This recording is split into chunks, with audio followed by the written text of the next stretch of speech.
शंकर महाराज माझ्या अंगात येतात. मी जागृत व्यक्ती आहे, मला सगळं कळतं.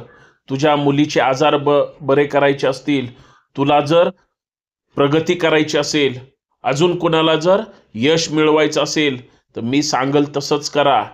तुला जर तुझ्या मुलीला ठणठणीत बरं करायचं असेल, घर विकून टाक, दुकान विकून टाक, जमीन विकून टाक, पाहिजे ते तुला मिळेल. फक्त मी सांगते त्या पद्धतीनं कर. मग त्या उच्च शिक्षित IT इंजिनियर असणाऱ्या दाम्पत्याने परदेशात जी काही मालमत्ता होती ती सगळी विकून टाकली. फक्त एका शंकर बाबा जिच्या अंगात येतात त्या व्यक्तीनं या सगळ्यांना वेड्यात काढलं. साधी गोष्ट नाही, 14 कोटी रुपयाची फसवणूक केली, चुना लावला आणि नंतर पसार झाली. ही शंकर बाबा अंगात येणारी शंकर महाराज तिच्या विचारांमध्ये, तिच्या शरीरांमध्ये आहे हे सांगणारी एक व्यक्ती नव्हती, 2 व्यक्ती नव्हते, तर 3 व्यक्तींनी या नवरा बायकोची फसवणूक केली. आणि हे घडलंय कुठं?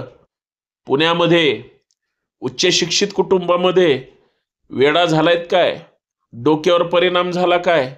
आज त्या कुटुंबाची परिस्थिती अशी आहे, मुलगी तर बरी झालीच नाही, ती तर आयुष्यभर तिला विकलांग म्हणूनच पोसावं लागतं.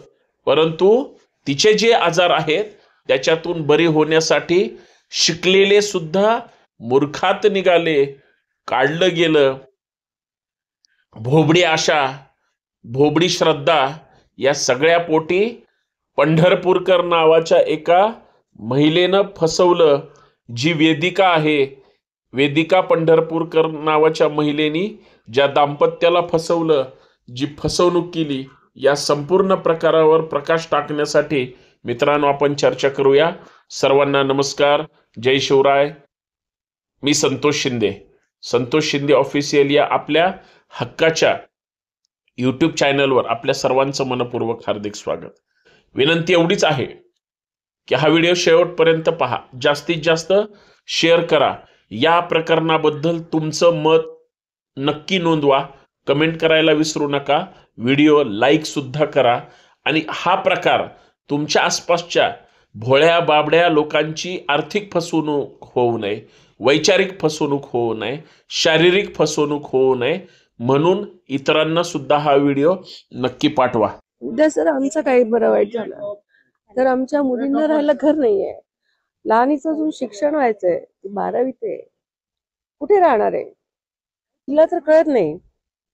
आणि तिचं अजून शिक्षण व्हायचं, तिने कसं जगायचं पुढे? 24 तास आम्हाला कसं जगायचं? बरोबर राहावं लागतं, आम्हाला सोडता येत नाही हो मुलीला. कसं स्पेशल जगायचं? मुलांना सांभाळणं ते पैसे मिळाले तर कसं जगायचं? खूप हे आहे सर. तिचा आणि तिच्या बहिणीचा दोघींचा साधारण आतापर्यंत त्या दोघांच्या आजारांवर किंवा त्यांच्या उपचारांवर किती रुपये तिने खर्च केले आहेत आणि इथून पुढे त्यांना किती पैसे खर्च करायला लागणार आहेत? एवढा महिन्याचा किती हिशोब तर काय? नाही केला, पण होत अर्थात राहतं आपल्याच तसं. मुली हा. आहेत, पण त्याच्यात हिशोब काहीतरी नाही. असेल. बरंच होतात खर्च, कारण की फिजिओथेरपी होतं, ऑक्युपेशन थेरपिस्ट होतं लहानपणीपासून, स्पीच थेरपी होतं तिला. आताही तिला मी स्पेशल ह्याच्याकडे ह्याला व्यायामाला पाठवायची, पण तिचे खर्च परवडला नसल्यामुळे मी बंद केलं ते.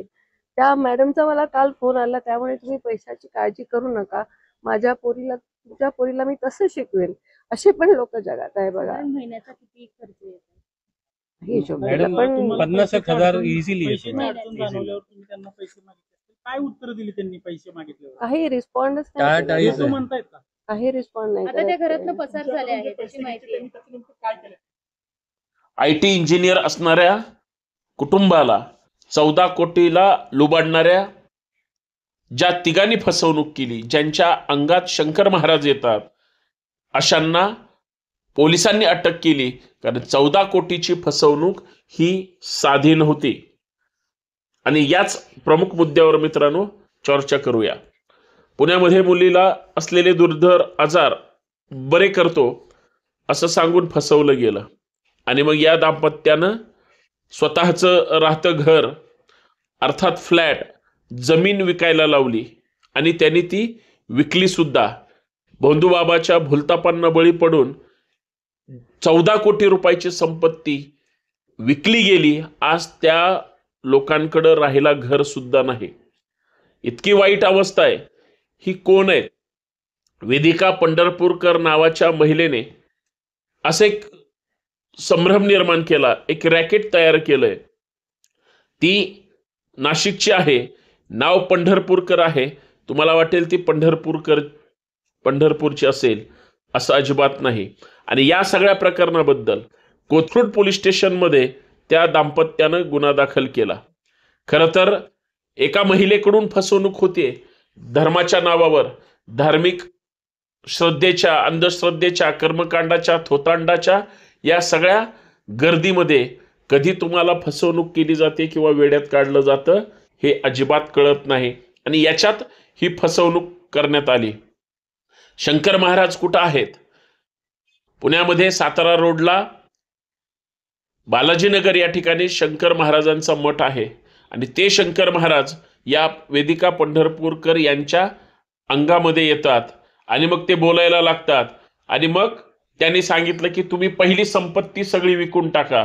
आणि मग त्याही इंजिनियर दाम्पत्यानं ते सगळं ऐकलं आणि स्वतःची संपत्ती विकून टाकली. आणि सगळे